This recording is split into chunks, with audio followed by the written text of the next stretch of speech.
pior foi o que apareceu no último dia de defesa pessoal para aplicar a prova, só foi no último dia. Defesa pessoal com história. Teve uma dupla lá. Olha, A gente veio romper os grilhões. a disciplina não teve instrutor, ele chegou no último, o tenente lá chegou no último dia para aplicar a prova. Olha, de dois em dois aí, começa a brigar aí. Começa a brigar. Terminou, o professor disse assim, briga de mariquinha.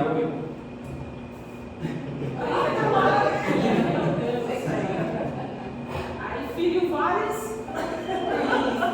Nesse tempo não tinha muito. Falando de defesa pessoal, né, eu tenho mais de experiência ruim no meu curso de formação e quando eu vi, né, o tema que nós íamos falar, eu gostei bastante porque eu sou uma crítica muito grande dos cursos de formação, né. Eu lembro que há algum tempo atrás eu dizia que eu saí da academia com mais medo de policial do que quando eu entrei, porque eu fiquei tão ocupada, meu Deus, a formação do policial é isso, é o policial que carrega uma arma, né? Porque eu cheguei a ter aula que eu passava, a aula toda o professor passando um filme, né? E teve uma situação que eu nunca esqueci na época do meu curso de formação, que eu estava na disciplina de Direitos Humanos, que é uma das que eu mais gosto de lecionar aqui na ESP, e aconteceu a morte de um policial, né? E o que eu vou falar aqui, né, assim, até foi bem pesado na época, a professora entrou na sala e falou assim, eu espero agora que a Polícia Civil deixe a gente dar o castigo que ele merece, mais ou menos assim, já tem 10 anos, né? Mas isso me marcou bastante, porque ali tinham pessoas que nunca tinham pego em arma, eu nunca tinha pego em arma, nunca tinha visto uma arma, né? Uma disciplina de direitos humanos, né? E eu sempre falo bem abertamente para os meus alunos, isso existe, né? Não sei, talvez exista, mas não é algo que você deva passar em sala de aula, né? Com uma turma de policiais recém-ingressos, né? Então, assim, a gente tem que ter cuidado, inclusive com a nossa postura, né? Na academia, né? E isso que eu perguntei para vocês, eu sempre pergunto, inclusive na aula de ética, né? Qual foi o melhor professor que você teve na academia, né? Qual foi o pior professor que você teve, sem citar nomes, a gente sempre escuta esse tipo de relato, né? E em relação à defesa pessoal, também tem um exemplo bem ruim na minha época, né? Inclusive eu estava tendo aula aqui debaixo das mangueiras da ESP há 10 anos, e o professor me deu um grito, mas foi um grito tão grande que eu me desestabilizei todo e comecei a chorar, né? Porque eu não conseguia fazer um rolamento. E eu já estava com o meu pescoço todo machucado, porque eu ia colocar o braço e eu botava a força no pescoço, né? E ele, ao invés de tentar me ensinar a técnica, ele me deu um grito, né? E eu já com o pescoço todo cheio de salompas aqui, e ainda saí chorando, que veio todo mundo falar comigo, sem saber o que era, né? Aos meus colegas até hoje não aprendi o rolamento, né? Não sei fazer. É um trauma que eu tenho da minha época. Então, por isso que a gente veio aqui falar um pouquinho para vocês sobre a postura do policial instrutor, né? A postura que ele deve ter em sala de aula, né? O objetivo da nossa aula é essa, né? Uma aula para os instrutores policiais, né? Da ESP, que no caso são vocês, né? E nós vamos, com o passar da aula, nós vamos voltar a alguns exemplos que vocês relataram e o exemplo da Ariane, quando a gente for abordar pontos específicos, né, dessa aula, tá? Para iniciar, nós vamos falar sobre a ética como ferramenta de sobrevivência, legalidade, tá? Aí ele vai introduzir as informações. Bom, gente, assim, a conduta ética de um profissional, né, ela é um pilar dentro da instituição. Por quê? A gente vive num Estado democrático de direito, né? Então, assim, a relação instituição e sociedade, ela tem que estar muito interligada, muito coesa, né? Então, assim, uma instituição, ela só existe se ela tiver legitimidade de atuação junto à sociedade, se ela tiver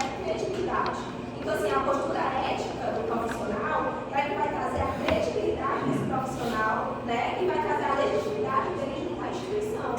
Infelizmente, dentro da instituição policial, a gente já tem um estigma, né? Um estereótipo que muitas vezes é negativo, né? Devido ao nosso passado e tal, a questões antiéticas dentro da instituição, a forma como essa instituição se relaciona com a população, com a sociedade. Isso vai tirando um pouco a força dessa instituição. Então, a gente está falando de instituições policiais, né? Que têm o uso legítimo da força. Então, assim, são instituições que têm o poder discricionário, que têm o poder de decisão, mas que também precisam ser legitimadas. Então, assim, para que eu possa utilizar o meu poder e a minha força, e para que isso tenha uma efetividade nessa sociedade, essa sociedade precisa acreditar na minha força e precisa me obedecer, não é assim? Então, assim, essa relação ética ela é muito importante. Então, assim, em várias situações dentro das instituições policiais, por exemplo, a descredibilidade quanto como é que eu posso dizer? O registro de boletim de ocorrência, né? Então, assim, a população não acredita. Eles chamam de boletim de ocorrência, BO, né? É o boletim volátil, eles falam isso, né? Então, é complicado a gente resgatar essa credibilidade se a gente não adota uma postura que ela faz com que a população volte a enxergar na polícia uma polícia agregadora daqueles direitos que eram dele. Muitas vezes o Estado ele precisa acrescentar outros elementos para que a sociedade credibilize a instituição. Então, assim, foi preciso criar uma delegacia eletrônica para a pessoa não precisar de uma delegacia física, né, para que ela realmente quisesse fazer o registro daquela violência que ela sofreu. Então, assim, precisa-se criar uma delegacia especializada em mulher, porque a mulher não se sente confortável em uma delegacia normal, é uma delegacia comum para ser atendida por um policial comum, porque ela vai se sentir revitimizada. Então, assim, são essas situações que a instituição acaba perdendo a sua força e a sua legitimidade dentro da instituição. Por isso que a conduta ética, ela é essencial, ela é um pilar, ela é uma base das instituições para que a instituição realmente possa cumprir o seu papel na sociedade. Por isso é que a gente fala que ela é uma ferramenta de sobrevivência, né? Porque o Estado, se as instituições policiais não tiverem a credibilidade junto à sociedade, vai perdendo a sua força e o Estado vai ter que utilizar outras instituições e outros recursos para fornecer o serviço que as instituições policiais fornecem, né? Se a gente não rever os nossos conceitos, se a gente não se fortalecer dentro desses princípios éticos na sociedade e de legalidade, que é cumprir o nosso dever dentro da legalidade.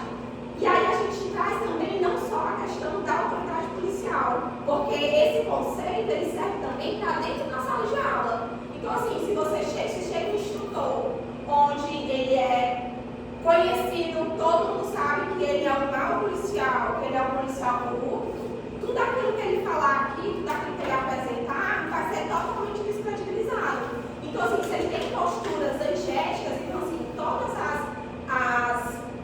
os relatos que foram dados por vocês, né, o resultado é o quê? Eu não aprendi nada, né? Então, assim, eu fui para a instituição de defesa pessoal com um professor que não tinha uma metodologia adequada, que não tinha um tratamento adequado, que tinha uma postura antiética. Resultado, eu não aprendi nada de defesa pessoal. E assim com direitos humanos, e assim com técnicas policiais, a partir do momento em que esse policial ele não tem a credibilidade que dá a ele essa legitimidade para poder atuar, a aula dele é jogada fora no lixo, porque o que o aluno absorve é só aquilo de ruim, né? São só as experiências ruins que talvez ele não passe para frente. O primeiro contato que o aluno tem da segurança pública, fora o estereótipo que ele já construiu, que já adquiriu, né, com a sociedade, né, a vivência em sociedade, aquela visão que ele tem da polícia, o primeiro contato que ele efetivamente tem da polícia é no curso de formação. E se esse curso de formação ele é marcado por um professor que ele não tem ética profissional, ou ele tem até o domínio de conteúdo, mas ou ele não se esforça, para dispor de uma didática, para poder saber ali levar, e saber conquistar, fazer com que o aluno enxergue uma polícia cidadã, que preza pelos direitos humanos, pela dignidade da pessoa, né? Então, pela legalidade. Então, isso faz com que o aluno ele realmente se afaste e talvez até se desapaixone da polícia, porque a gente entra com esse sentido, com esse sentimento de paixão mesmo pela profissão ou servir a população. Quando você, de cara, você pega uma pessoa totalmente desmotivada, né, uma pessoa que te desmotiva profissionalmente, isso é um caos na sua vida. Por exemplo, eu tenho quase 10 anos que estou na Polícia Civil, porém, quando eu estava no curso de formação, eu não desisti por um triz, assim, né? Eu liguei, inclusive, para minha mãe, chorando muito aqui embaixo, chorando muito depois de uma aula horrível, né? Eu passei por uma situação que eu sou altamente antiético, uma situação horrível, e eu liguei para minha mãe chorando e disse: eu não quero mais ser policial, porque eu não quero ser assim, parecido com eles. Entendeu? Com esse professor que deu essa aula. Então, isso é triste, gente. A gente não pode marcar dessa forma o início da carreira de um profissional, que pode ser um profissional excelente, né? E pode fazer coisas muito boas pela população, pela instituição. E tem outra, né, adotar uma outra postura. Você, de repente, está tirando isso daquele profissional. Tá? Eu queria só trazer o contraponto, que é o positivo da gente, pelo amor de Deus, porque a gente fica pontuando tanto as questões negativas, mas assim, trazendo para o lado positivo, né? Os instrutores que chegaram aqui tinham uma metodologia boa, uma postura ética, que nos apresentaram o bem da instituição, que foram esses professores e instrutores que nos fizeram ficar, né? E muitos desses instrutores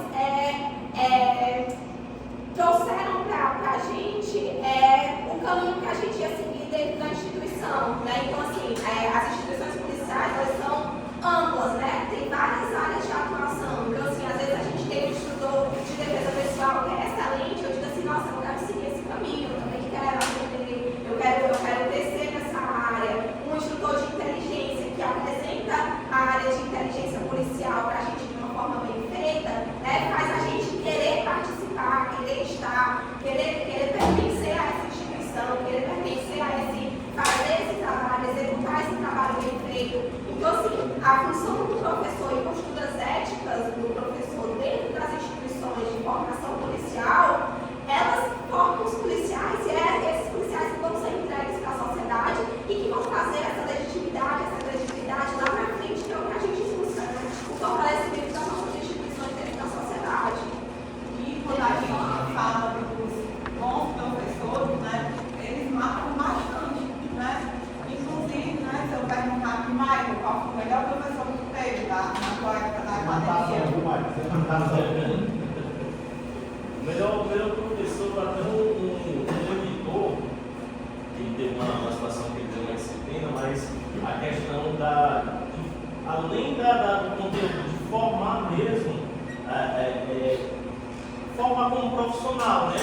Naquela vida profissional, isso aqui deve ser feito, isso aqui não deve, quer dizer, apontando ali o caminho correto. Gente, e você, Manuel, qual foi o melhor professor que você teve na sua época? Pronto, a minha recordação é justamente como é que falou, do monitor. Ele deu muitos ensinamentos. Tipo assim, naquele tempo ali, o monitor ficava muito à vontade com a gente. Às vezes, né, ele passava muito mais tempo do que um professor específico na disciplina com uma carga horária extensa. Então, eu me lembro bastante dos exemplos bons que ele dava pra gente. Ele sabia quando você não estava bem. Ele não era fixo, né? Isso. Vai ter um curso inteiro. Isso aí que o Michael Romero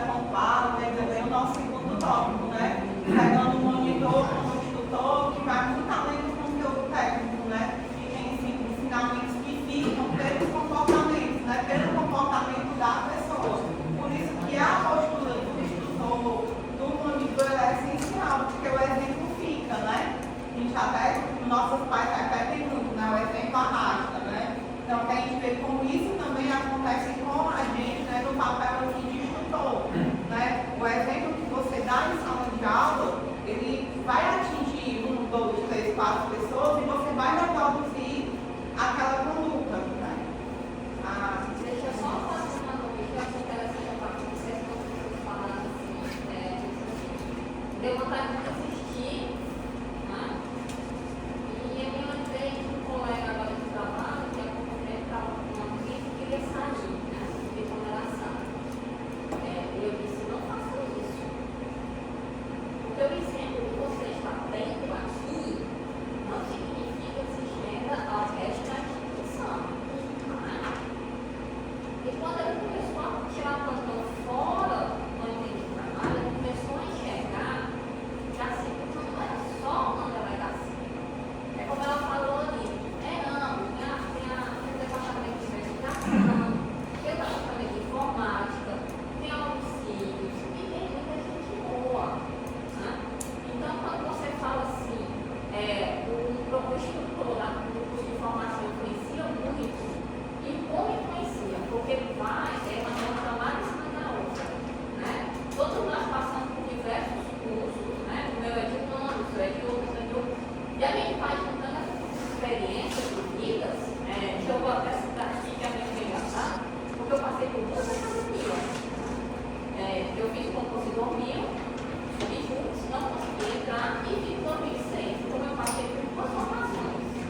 Né? E eu carreguei toda aquela, não tive experiência com um professor. Agora, práticas, mas os melhores, os piores, assim, mas não tive experiência aqui, né? Só a questão mesmo do cansaço, porque cansa, são 3, 4 meses de curso. Mas a importância que tem do profissional eticamente, como ele se comporta, como ele faz a sua formação, seus alunos, isso carrega por toda a sua, o seu lado profissional até o fim da sua carreira.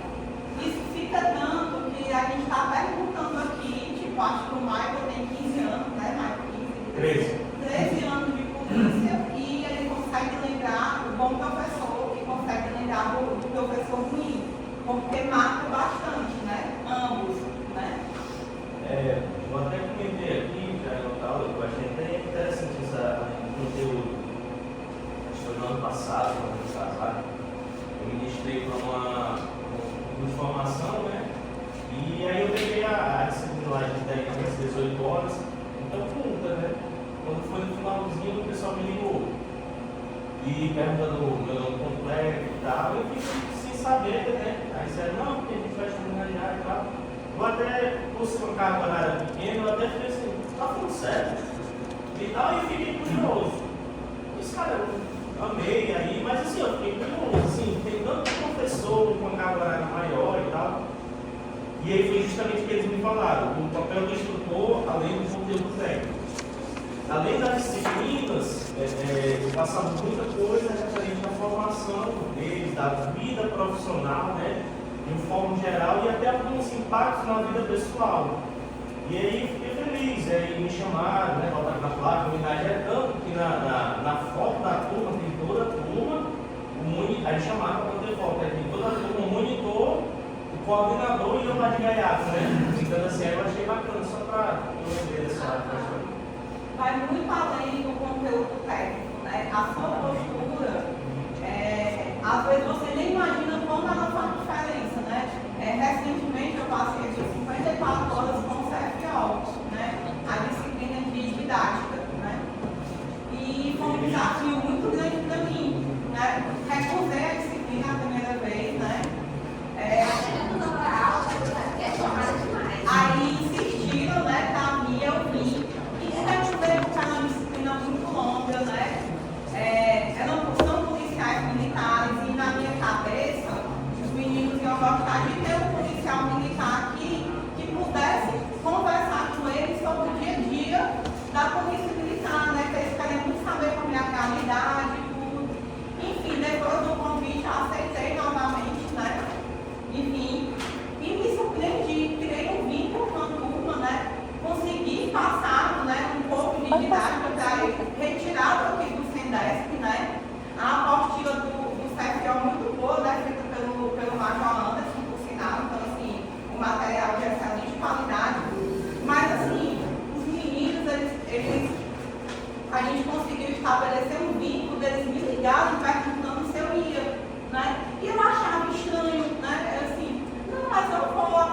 alguma coisa, aí, não, é porque tem instrutor que nem aparece aqui no dia, nem avisa, e eu, como assim?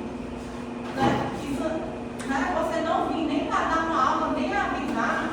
Então, assim, eu me sentia meio que meio fora d'água para eles, e eles me queriam lá porque eu tinha um compromisso de estar aqui 3 vezes por semana com eles a tarde toda, né? Nunca faltei nenhum dia, né? Então, assim, a postura do profissional, né? E quando eu tive essa mesma dinâmica com eles, de perguntar, né, sobre o mau professor e o bom professor, muitos relataram de professor que não aparecia, não avisava nada, não estava nem aí da turma, né? E eu vi como a nossa postura aqui, né, influencia nos nossos alunos, e eles vão reproduzir, né? Futuramente, eles serão já, né, estarão aqui como instrutores, né? Então, assim, eu espero nesse ponto, né, ter conseguido, né, alcançar o meu objetivo com eles, né? Então, é muito importante como a gente está aqui na frente, né? Em relação ao que a Diane falou, o que a gente fala aqui também, né? Essa questão do boletim de ocorrência, como a Emily falou, não tem credibilidade. Quantas vezes a gente pergunta para o policial civil, eu faço boletim de ocorrência, eu já escutei. Não faz não é nada não. Né? Eu posso até saber, eu, a Adriane sei, a Adriane sabe, que alguns boletins de ocorrência realmente não serão aptos a dar início a uma investigação. Até a forma como você responde o aluno, né? Mas em nenhum momento eu vou chegar aqui e vou dizer, não, Romério, não faça um boletim de ocorrência que não vai dar em nada. Né? O professor ele não pode falar isso na frente de uma turma de 40, 50 policiais civis. Né? Por quê? Porque ele vai sair daqui, vai chegar em casa e vai dizer, não faz não boletim de ocorrência, não serve de nada não. Vai reproduzir. Isso aí vai reproduzir. Vai reproduzir. E a nossa instituição vai perdendo a credibilidade. Aí pode uma coisa, eles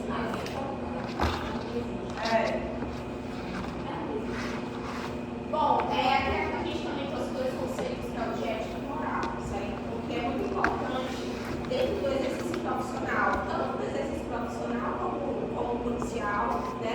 Tanto no exercício de instrutor, a gente fazer essa diferenciação. Porque quando a gente fala de moral, a gente está falando dos costumes, dos hábitos, daquilo que é aceito socialmente, né? De uma forma implícita, né? Aquilo que está na cultura daquela sociedade. E quando a gente fala de ética, a gente já traz isso para algo mais positivado, mais formalizado. Aquilo que já foi constatado e fundamentado como realmente uma postura que a sociedade deve ou não seguir. Certo? Por que isso é diferente?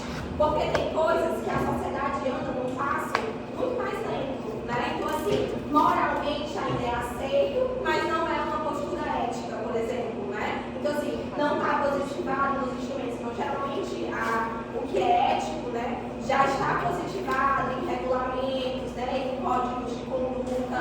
E o moral não. A moral está permeando a sociedade, permeando o imaginário dessa população. Né? Então, assim, quando o policial ele vai atuar, ele tem que estar muito certo, né, dos seus princípios éticos, independente daquilo que ele considera como moral ou não.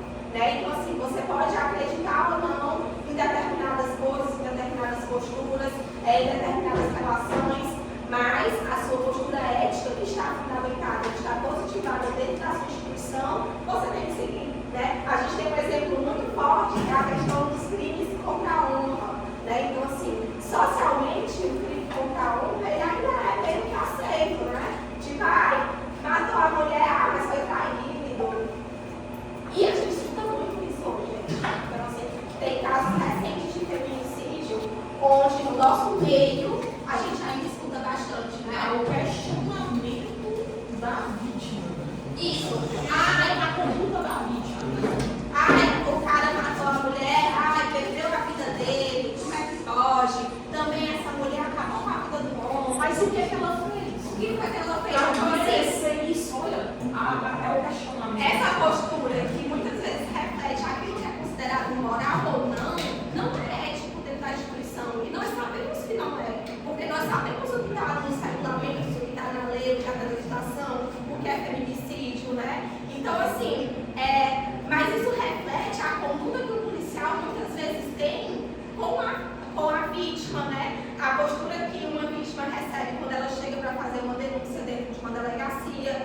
assim, passa por essas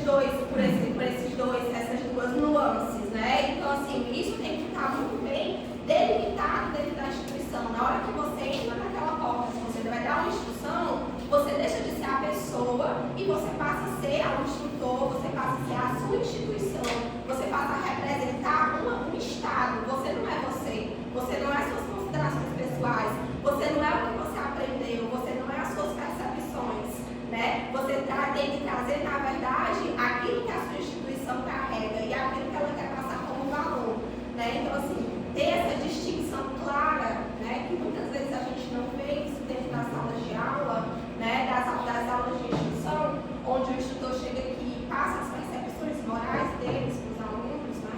Então, assim, isso é um grande prejuízo para a nossa instituição e é mais um fator que nos prejudica e que nos enfraquece, né? Perante a sociedade. Outra coisa, o professor de ética, né, ele também tem que se preocupar em ministrar aquela aula, né, dar aquela aula para o aluno, sempre pensando assim, nos questionamentos que são feitos na prática. Porque, olha só, o aluno vai dizer assim, poxa, a gente vai lá no meio da rua, tensão, confronto, né? E isso aqui é muito teoria e tal. Gente, já sabe, igual o tiro, quando a gente pratica bem, né? A gente consegue desempenhar melhor na rua. Então, é por isso que a gente vai para o estudo de tiro treinar.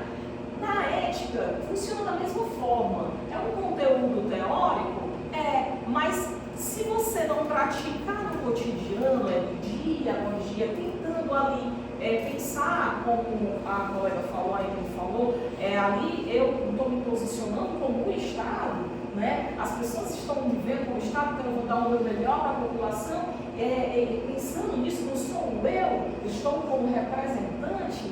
Então, dessa forma, se eu não pratico isso no cotidiano, sob pressão, eu não vou conseguir praticar. Eu vou meter os pés pelas mãos durante uma ocorrência e não vou conseguir dar o meu melhor. Então, isso é prática, realmente. E pensar essa questão, né, dos nossos valores, né? Isso é muito importante.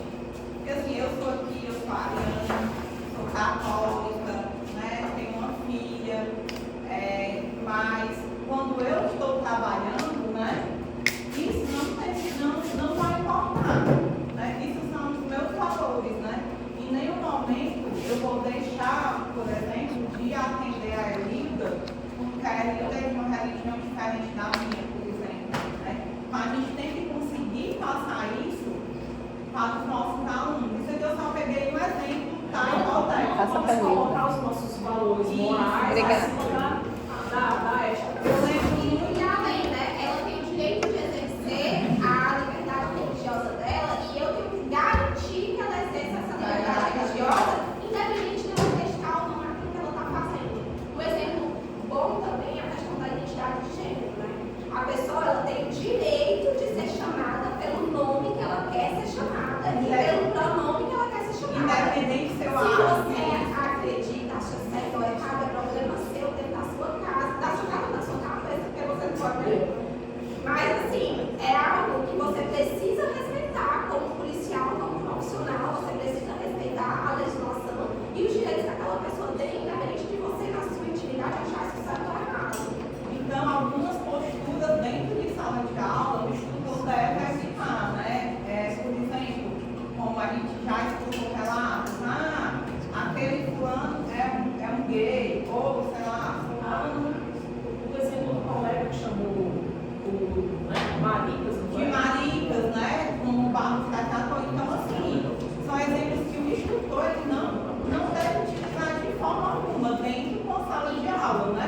Se isso dentro da casa dele ele acha normal, tudo bem, problema da vida particular dele, mas aqui ele tem que ter uma postura ética, né? Não, e além disso, né, ele tem que repassar isso para os alunos, que independente do posicionamento político, religioso, ou qualquer outro tipo de posicionamento que o aluno tenha, ele precisa respeitar a questão dos direitos da pessoa.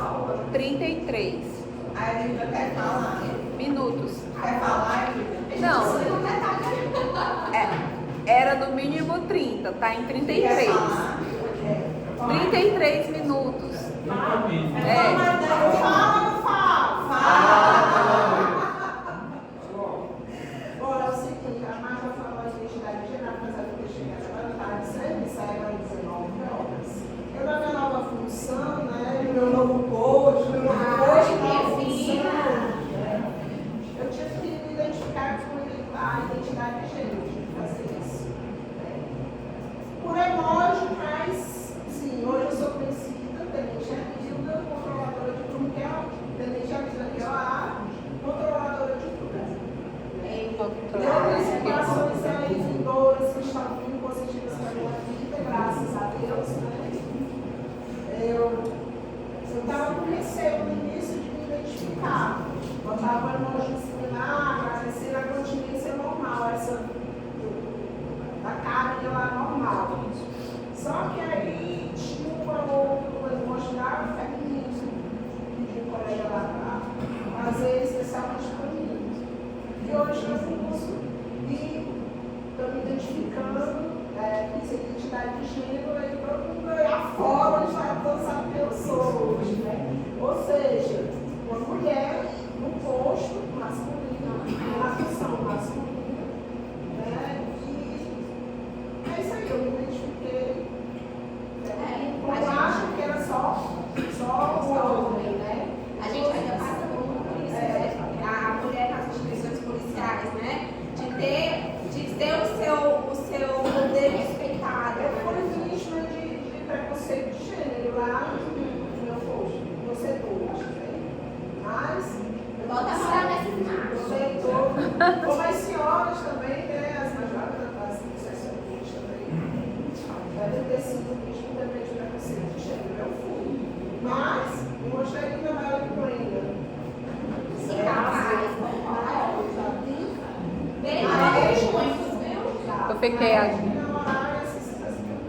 Eu fiquei agora com vontade de reforçar a fala da Elilda, porque assim, eu passo tanto isso, né? Assim, por ser mulher, eu participando de um evento onde a gente estava definindo políticas de concessão de bolsas, e aí tinha uma menina que tinha tido puerpério. E aí, claro, quando você tem um filho, você fica mais em casa, amamentando, você não publica tantos artigos científicos, porque você está em outra vibe, né? E os meninos queriam seguir a mesma tônica. Na época ainda não tinha legislação que amparava, né, a licença gestante. Tinha licença gestante, mas assim, você tinha que produzir do mesmo jeito. Eu lembro que quando eu tive a minha filha número 1, eu recebi uma reclamação por ter defendido os meus alunos de mestrado antes. Como na verdade foi a filha número 2, que nasceu em fevereiro. E aí antes dela nascer, eu apressei a defesa do orientando para dezembro. Aí eles reclamaram, em 2008 você ficou sem nenhuma defesa. Eu falei, sim, mas porque eu defendi antes, porque eu ia parir, mas não tinha isso. Né, assim, tanto fazia para eles. E aí, nesse dia, numa comissão, eu defendi. Não, eu falei, olha, tudo bem, a produção dela caiu, mas ela tá em puerpério, ela tá com o bebê, amamentando. Eu falei assim, mas, né, assim, tem que julgar todo mundo igual. Eu falei, tem que julgar todo mundo igual, vírgula, mas há situações diferentes. Aí, eram homens e eles começaram a falar mais alto e mais grosso. Tipo, pra me intimidar. Aí eu dei um murro na mesa, falar baixo pra não ficar na gravação. Eu falei, pra falar alto e grosso, eu também sei falar alto e grosso, vocês não vão me intimidar com isso, né? Aí todo mundo arrefeceu, né? Não sei o que, vamos discutir e tal. No fim a menina acabou entrando, porque ela era um outlier, ela tinha um perfil muito bom. E claro, com a gravidez, a gestação, diminuiu um pouco o nível de capacidade de trabalho dela, que a meu ver estava dentro do esperado. E aí em dezembro último eu tive a felicidade, como diretora científica da FUNCAP, sugerir ter aprovada a licença gestante em todos os tipos de bolsa de iniciação científica, de mestrado, de doutorado, de pós-doutorado do Ceará. Então agora está na lei, os homens vão ter que aguentar, né? Assim, não vou só ter que falar mais alto, porque já está previsto em lei e tudo bem. Então, assim, corações para você. E a gente precisa sempre se fortalecer, porque os cargos, eles são muito masculinos. As chefias, elas são muito masculinas. Só voltando à questão da ética, né? A relação da ética com a violência arbitrária, né? Eu acho isso aqui muito importante na atividade policial. E eu sempre lembro muito de abordagem, né? Quando eu vejo essa frase, né? E eu sempre pergunto para os meus alunos, né? Quando é aula de direitos humanos, se eles acham que a abordagem policial é racista, né? Quando eu falo policial, gente, eu estou falando das forças de segurança de uma forma geral, né? Por que eu trago aqui a conduta ética, né? Mas tu tá na rua, tu vê um homem branco em atitude suspeita, tu vai abordar? Aí tu tá na rua, tu vê um homem preto, né? Andando normalmente na rua, ele vai ser abordado? Aí eu sempre faço esse questionamento, né? Quando a gente atua com ética, né? A gente vai evitar essa violência arbitrária, né?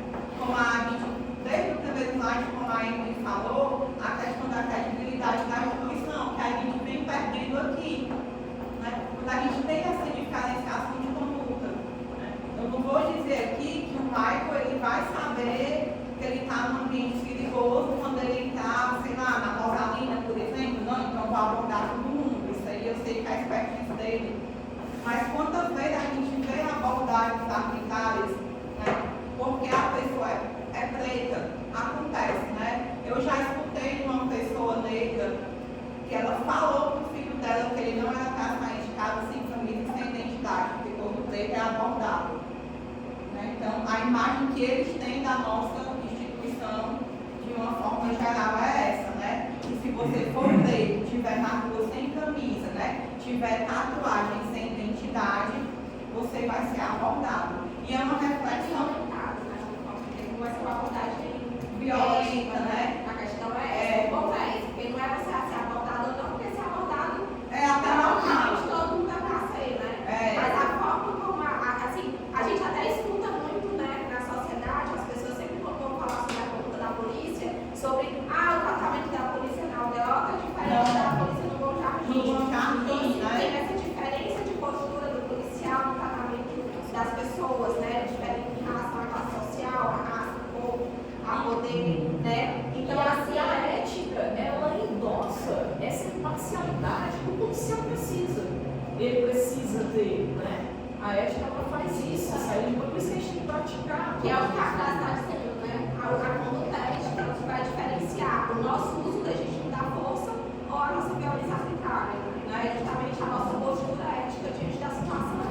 Então, existe essa diferenciação de abordagem, né? A gente tem que tentar ser ético, né? Nesse sentido. E como instrutor, tentar passar isso para os alunos, né? Você não vai chegar fazendo esse exame mental. Claro que quem está na rua, a gente sabe que é outra realidade, né? Já escutei esse questionamento inúmeras vezes, né? Mas, assim, a reflexão que eu sempre deixo, né, com eles, né? Tem a necessidade de pegar e bola vagabundo, encoste na parede, né, e tal, né? Toda abordagem tem essa necessidade, ou é para ter, né, que eu não estou defendendo nem A nem B, né? A gente está levantando as reflexões, né?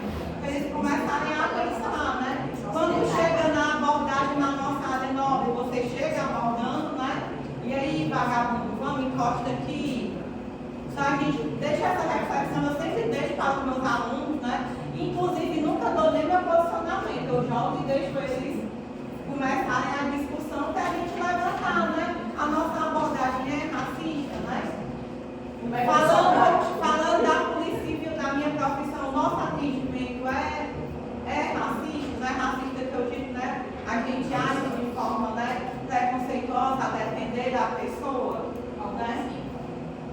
assim, é o que a gente tem que tentar, né, trazer para a sala de aula e incutir essa reflexão, né, nos alunos, né, que eles consigam sair daqui pelo menos com essa reflexão, né? Sempre tem que ser discutido isso em sala, sim, trazendo estudos de caso e mostrando como que vai acontecer. A polícia é preconceituosa, sim, é preconceituosa, porque A sociedade porque a sociedade é preconceituosa. E outra, eu estou trabalhando aqui, aquela minha vivência de tantas ocorrências que eu pego do mesmo modo operante, termina me trazendo preconceito. Aí eu termino que isso tem que ser policiado pelo agente. Termina me trazendo preconceito, aí eu já imagino que eu vai acontecer, eu já ajo com mais truculência, uma energia diferenciada, que eu não agiria lá na beira-mar, porque o senhor vai ficar com medo de represálias, ali eles são mais livres. E ele nem consegue isso, então é um negócio que você tem que realmente se policiar, para que eu acho que um meio de se policiar isso, a melhor forma seria protocolos, padrões. Ou seja, tu vai abordar desse jeito, seja lá no calçadão da beira-mar, seja nas vielas do beco do Monjardim. Tem que ser desse jeito aqui, pronto. Tem que ser técnico. Porque São aí essas você informações, né? São esses tipos de reflexões que eu considero importante a gente trazer dos nossos alunos em sala de aula, né? A nossa vivência vai nos mostrar isso, né? Que a gente tem um preconceito já enraizado, mas que a gente pode conseguir mediar, né? E fazer sempre a reflexão, né? A gente vai continuar com esse preconceito, mas pode vir a ficar fazendo a reflexão sobre ele, né? Eu brinco muito lá no trabalho, né? Se eu for contar a quantidade de vidas que o Michael já falou aí né? Mas o Michael, porque o Michael é um policial, né? Então, aonde ele trabalha é o papel dele, não interessa o que ele está salvando, né? Eu acho que se ele contar aqui, vocês vão ter raiva dele, né? Só um adendo aqui sobre, um exemplo, na verdade, sobre essa questão aí do preconceito, né? Passei um período aí trabalhando na proteção das autoridades e a gente vê isso aí. Às vezes o camarada vai de moto, vai no carro mais simples e ele não tem acesso a determinados locais. E tem um teste aí chamado de teste de intrusão, né? Vocês devem conhecer bem isso aí, né? Você faz o quê? Você simplesmente chega num lugar e você vai emburacando e vai ver onde é que você vai parar. Você vai entrando. Empina o nariz, né? A postura é Você vai entrando. Passa por pessoas, passa por determinadas situações e você vai entrando. Isso aí acontece também com os carros. Com o carro que você está dirigindo, com o veículo que está lá, se são dois carros, se é um carro e uma moto, se é só uma moto. Se é um carro pequeno ou um carro grande. Se é um carro pequeno ou um carro grande, se são duas caminhonetes, não sei o quê.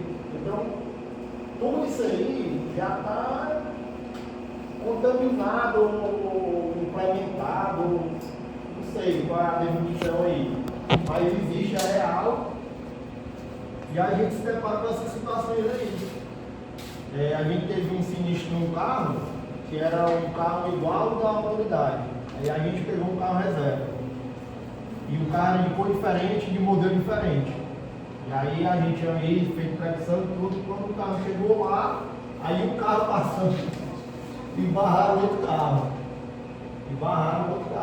Aí lá vai, descer, perder tempo, explicar, falar com o pessoal. Só porque um carro era um carro luxuoso e o outro era um carro comum, um carro popular. Entendeu? Eu acho que o mais importante, sabe, Carioca, que a gente trazer aqui, né, os alunos no curso de formação, é essa questão até da atenção difusa, né? Que a gente conseguir deixar um pouco o nosso preconceito de lado e ver quem realmente é a ameaça, né? Seria, né, outra discussão para a gente levantar, né? A gente estava até acompanhando, acho que o Marco criou, uma mulher que estava tentando sequestrar crianças, né?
semana, de uma senhora negra que estava dentro do veículo dela e o policial a abordou, lá nos Estados Unidos, a abordou e de forma muito agressiva e ainda quebrou a lanterna, né, do carro dela e falou, ó, a senhora não pode andar com a lanterna quebrada não. Ele foi lá e quebrou. E aí, quando ela desce do carro, ela tá toda paramentada, né, e ele fala assim, por que você tá vestida assim? Aí ela fala que eu sou juíza, eu tô vindo né, tava, enfim. Então, aí ele diz, a frase dele é terrível, assim, porque ele fala assim, a senhora não parece uma juíza. E aí ela diz, como que é uma juíza? Como que se parece uma juíza? É uma mulher o quê? É uma mulher branca? É uma mulher, quer dizer, só porque eu sou negra, eu não pareço uma juíza? Então, gente, isso é terrível de se ouvir, né? A gente está em 2026 e isso é terrível. E a ética profissional, eu fiquei assim, tão chocada com isso, é tão nojento, né? Agressivo, e isso mexe tanto com a gente, que a gente, é um assunto muito importante que a gente precisa realmente trazer para a sala de aula dos futuros policiais, para alertá-los e que fique bem claro, realmente, como eu falei, é o primeiro contato que a criatura vai ter com realmente a efetividade, né, o serviço mesmo policial, e a gente tem que trazer isso para ele como uma forma de alerta mesmo, né, de postura. Né. 50. Tá bom, não, só a gente vai finalizar, acabar com as discussões, pelo amor de Deus, que precisa terminar essa disciplina. Só terminar os nossos últimos slides, né, que ele fala sobre essa identidade do instrutor. Eu acho que todos esses elementos a gente já veio discutindo durante a apresentação, né, então, que é o domínio técnico, né, é saber ao longo do tempo que ele está passando, ele passar essa credibilidade para o aluno, do conhecimento que ele tem, o saber pedagógico, porque não adianta só você ter um conhecimento técnico se você não sabe transmitir aquele conhecimento, né? E o currículo oculto, né, que o exemplo é do mais manual, né, que é tudo aquilo que ele comunica para além daquilo que está na parte técnica, né? É a postura, são os exemplos, é a forma como ele trata os alunos, né? A forma como ele apresenta a instituição para os alunos, para além do conteúdo que ele está aplicando, né? Aqui é só uma recapitulação, né, de forma mais sobre os ensinamentos da ética. Sobre o ser instrutor, né, a questão das características, do conhecimento, que a gente também já falou, acho que a gente já falou. Rigor técnico, legalidade, também já foi. A postura, comando de voz e respeito institucional, a gente também comentou aqui, né, a postura do instrutor em sala de aula, né, e o respeito institucional, né, a gente acabou de falar, né, vai ser como o aluno vai refletir como o policial vai tratar o cidadão, tá?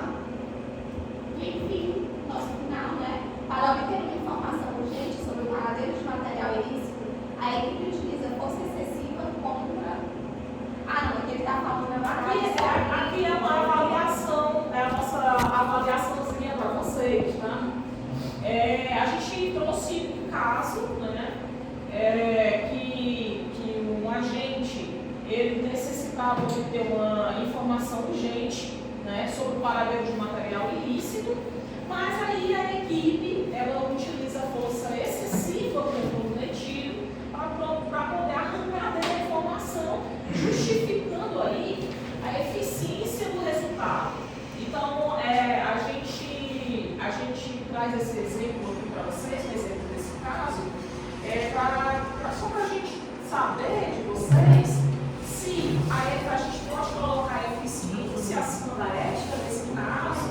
É aquela questão dos fins justificam os meios, né? Então, assim, eu consegui uma informação, mas ela foi uma informação que foi dada mediante tortura. Foi informação muito importante, mas foi mediante tortura. Justificando meios ilícitos. E aí, os fins vão justificar os meios, né? Mas, assim, é um questionamento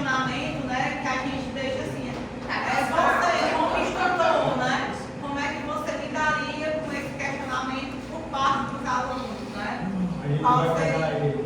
Por quê? Porque ele é mau. E a gente é mau também. E se o aluno ele traz um questionamento desse, né, uma reprodução dessa, como que o instrutor ele deve intervir, né, ao ouvir esse questionamento, esse tipo de pensamento? Como ele faz para combater esse tipo de pensamento? Fica aí para todo mundo escrever e mandar para a gente depois. A gente já falou. A gente tem um exemplo, né?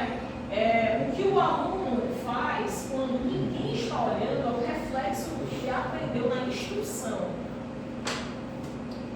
Ele falou que a gente ficar na água no carro, você está com A ética é o que você faz quando ninguém está olhando.